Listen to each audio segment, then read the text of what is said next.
സന്തോഷം. ഒന്ന് ചെയ്തിയ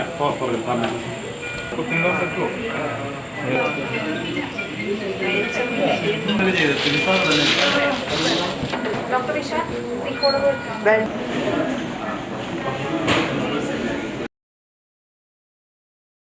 ആക്ച്വലി അതൊരു വളരെ അൺഫോർച്ചുനേറ്റുള്ള ആക്സിഡൻ്റ് ആണ്. പക്ഷേ വലിയ ഗുരുതരമായിട്ടുള്ള പരിക്കുകളില്ല.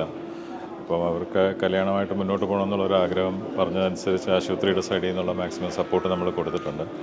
കുട്ടി സ്റ്റേബിളാണ്. പക്ഷേ നട്ടലിന് കുറച്ചൊരു സിവിയറായിട്ടുള്ളൊരു ഫ്രാക്ചറും ഒരു ഇഞ്ചുറിയും ഉണ്ട്. അപ്പോൾ അതിന് ഓപ്പറേഷൻ വേണ്ടി വരും. അതിനുള്ള ബേസിക് വർക്കപ്പും സ്റ്റെബിലൈസേഷനുമാണ് ഇപ്പോൾ നടന്നുകൊണ്ടിരിക്കുന്നത്. അതെല്ലാം മംഗളകർമ്മം കഴിഞ്ഞു. ഇനിയുള്ള കാര്യത്തിലൊന്ന് റിക്കവർ ചെയ്ത് വരട്ടെ എന്ന് നമുക്ക് എല്ലാവർക്കും ഇവർക്ക് വേണ്ടി പ്രാർത്ഥിക്കാം.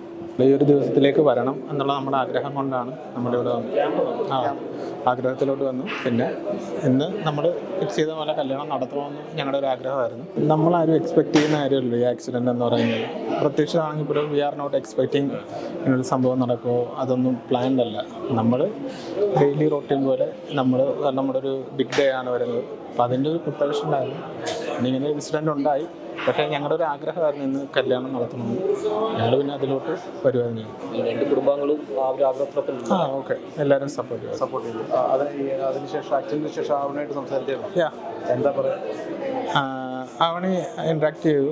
അവനിക്ക് ഇപ്പോൾ എന്താ പറയുക, നമ്മൾ സപ്പോർട്ട് ചെയ്യുക, റിക്കവർ ചെയ്ത് വരിക എന്നുള്ള മാത്രമേ ഉള്ളൂ. അത് മാത്രമാണ് ഞങ്ങളുടെയും പ്രാർത്ഥന. ഡോക്ടർമാരോട് ഇൻട്രാക്ട് ചെയ്തു. ഡോക്ടർമാരെല്ലാം സപ്പോർട്ട് ചെയ്യാറ്. ഇപ്പോഴത്തെ ഒരു ആരോഗ്യസ്ഥിതിയെക്കുറിച്ച് സ്കാനിങ്ങും ഒരു ഓപ്പറേഷൻ കൂടി വേണ്ടി വരും. അപ്പോൾ അത് കഴിഞ്ഞിട്ട് നമുക്ക് പറയാൻ പറ്റുള്ളൂ. അതിനെ ബെറ്റർ ആകുമെന്ന് ഞങ്ങളെല്ലാം വിചാരിക്കുന്നു. ഞാൻ അസിസ്റ്റൻറ്റ് പ്രൊഫസറാണ്. അവണി ടീച്ചറാണ്. ഞങ്ങൾ അറേഞ്ച്ഡ് മാരേജ് ആയിരുന്നു. അത് ഞങ്ങൾ ഒരുപാട് നാളത്തേക്കുള്ള ഇൻട്രാക്ഷൻ ഉണ്ടായിരുന്നു. സ്നേഹം. ആശുപത്രി ആ ഒരു ആഗ്രഹത്തിനൊപ്പം ആശുപത്രി ആ ഒരു ആഗ്രഹത്തിൽ നിങ്ങളുടെ ആഗ്രഹത്തിനൊപ്പം ആശുപത്രി ഡെഫിനറ്റ്ലി. ഓക്കെ, തിരിച്ചു വരട്ടെ. ഓക്കെ.